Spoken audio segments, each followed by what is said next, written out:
आपने कभी किसी कुत्ते का रोना सुना है? शायद सुना होगा। काफी भद्दा, बेसुरा और दिमाग को दर्द पहुंचाने वाला होता है। पर वही रोना अगर रात के सन्नाटे में सुनाई दे तो कैसा लगता है? रात के करीब 2:30 बज चुके हैं और मेरी 3 मंजिला चौल के सामने से गुजरने वाली सड़क की दूसरी तरफ वही आवारा कुत्ता लगातार रोए जा रहा है, जिसे आज सुबह मैंने बड़ा सा पत्थर इसलिए दे मारा था क्योंकि उसी वक्त सामने से अपनी एक्टिवा से जा रही मेरी सेटिंग के ऊपर उसे भौंककर इतनी बुरी तरह से डरा दिया कि उसने अपनी एक्टिवा दीवार पे दे मारी, पर खुद के पैर की हड्डी तोड़वा ली। अब दोबारा उसकी इस काली सुनसान रात के वक्त रोने वाली आवाज भद्दी, बेसुरी से ज्यादा डरावनी लग रही है। मैं भी बिना लाइट ऑन किए सीढ़ियों से ऊपर की तरफ जा रहा हूं। 2 बार पैर फिसलकर नीचे गिर पड़ा। साला इस चौल में उतने लोग नहीं होंगे जितने दारू की बोतलें पड़ी होती है। जैसे तैसे उठकर मैं टेरिस पर तो पहुंच गया। यहां तो कई बेवड़े दारू पीकर अपना बिस्तर लगाए सोए हैं, लेकिन एक की भी नींद नहीं खुल रही। शराब की खाली बोतलें टेरेस के हर एक कोने में नजर आ रही है। जी चाह रहा है कि यहीं से एक खाली बोतल उठाकर उस कुत्ते की तरफ फेंकूं, पर जाने दो, यहाँ इतने सारे घर हैं, इतने सारे लोग हैं, परेशानी तो सबको हो रही होगी, तो खाली फोकट मैं क्यों उस कुत्ते को बोतल मारूं? लेकिन आपको एक बात बता दूं, क्या आपको पता है कुत्ता कब रोता है? कुछ को शायद पता होगा, पर जिनको नहीं पता उनको बता दूं कि कुत्ता जब यमराज को देख लेता है तो वो रोने लगता है। यमराज मतलब मौत। जब कुत्ता किसी की मौत को देख लेता है तो वो रोने लगता है। काफी लोगों को मेरी इस बात पर यकीन नहीं होगा, लेकिन एक बार मैंने ये सब अपनी आंखों से देखा है। 2 हफ्ते पहले की बात है। दिन भर काम की वजह से काफी थक गया था। सामने वाली चौल में रहने वाली मेरी सेटिंग मानसी को मोबाइल के डिस्प्ले लाइट से गुड नाइट बोलकर सोने को चला गया। सो तो गया, पर उस रात भी करीब 2:30 या 3 बज रहे होंगे। नींद खुली तो इसी कुत्ते की आवाज से। वो लगातार रोए जा रहा था। उसकी आवाज रात के काले सन्नाटे में काफी डरावनी लग रही थी। खिड़की से झांक कर देखा तो सड़क के बीचों बीच खड़ा होकर वो अपना मुंह आसमान की तरफ करके रो रहा था। मैंने पूरी चौल में नजर घुमाई, पर एक भी कमरे की लाइट नहीं जली थी। सबके सब घोड़े बेचकर सो रहे थे। लगा अपने कमरे की लाइट लगाकर नीचे जाऊं और उस कुत्ते को वहां से भगाऊं, पर तभी मैंने देखा पड़ोस वाले चाचा बरामदे से चलकर नीचे जा रहे हैं। मेरी तरह वे भी परेशान हो रहे थे।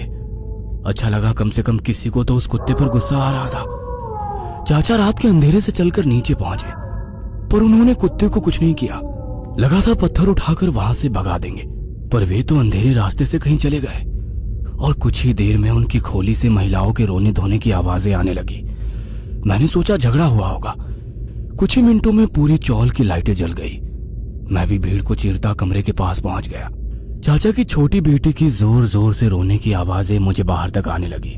पिताजी हमें छोड़कर क्यों गए? अब हम आपको कहाँ ढूंढेंगे? कोई मेरे बापू को ला दो। उसकी आवाज सुनकर मैं चीख पड़ा। हैं? इतनी रात को बेचारी लड़कियां कहाँ ढूंढेंगी? वैसे भी चच्चा ज्यादा दूर नहीं गया होगा। तुम रुको, मैं ढूंढ कर लाता हूँ। पर पता नहीं क्यों सब मेरी तरफ गुस्से से देखने लगे। मेरी बात सुनकर पास वाला लड़का दबी आवाज में बोला, अबे चच्चा कहीं घूमने नहीं गया है, बल्कि चच्चा तो निपट गया। उसकी बात सुनकर मैंने हैरान होकर भीड़ में से घर के भीतर झांक कर देखा तो चाचा जमीन पर लेटा पड़ा था। अब ये यहाँ पड़ा है तो बाहर कौन गया था? और उस रात मुझे पहली बार पता चला कि रात के अंधेरे से मैंने जिसे जाते देखा था वो मरे हुए आदमी की रूह थी। उसी वक्त मेरी निगाहें दूर सड़क पर रो रहे उस कुत्ते पर जम गई और उस रात के बाद आज दोबारा उस कुत्ते का रोना कानों पर पड़कर दोबारा उसी घटना को याद दिला रहा है। आज फिर से किसी को यमराज लेने आए हैं या लेकर चले भी गए हैं। पूरी चौल में नजर घुमाकर देख रहा हूँ, पर किसी भी घर की लाइट जलती नजर नहीं आ रही। एक मिनट, ये बेवड़े पीकर पड़े हैं, इनमें से तो कोई मरा नहीं है ना? लगता तो नहीं, साले जहरीले शराब पीकर मर तो नहीं गए? रुको, किसी के चीखने की आवाज आ रही है। साले कुत्ते, तुम्हारी वजह से आज और एक निपट गया। तुझे तो बाद में देख लूंगा, पहले किसकी फाइल निपटी है ये देखता हूँ। अब तक टेरेस पर पड़े 4-5 बेवड़े उठकर नीचे की ओर ग्रे पर कुछ वैसे ही पड़े थे, लाश की तरह। छोड़ो यार, नीचे क्या हुआ देखता हूँ। टेरेस की सीढ़ियों पर ही था कि सीढ़ियों के शुरू में लोगों की जमी भीड़ दिखी। कोई नीचे झुककर नब्ज टटोल रहा था।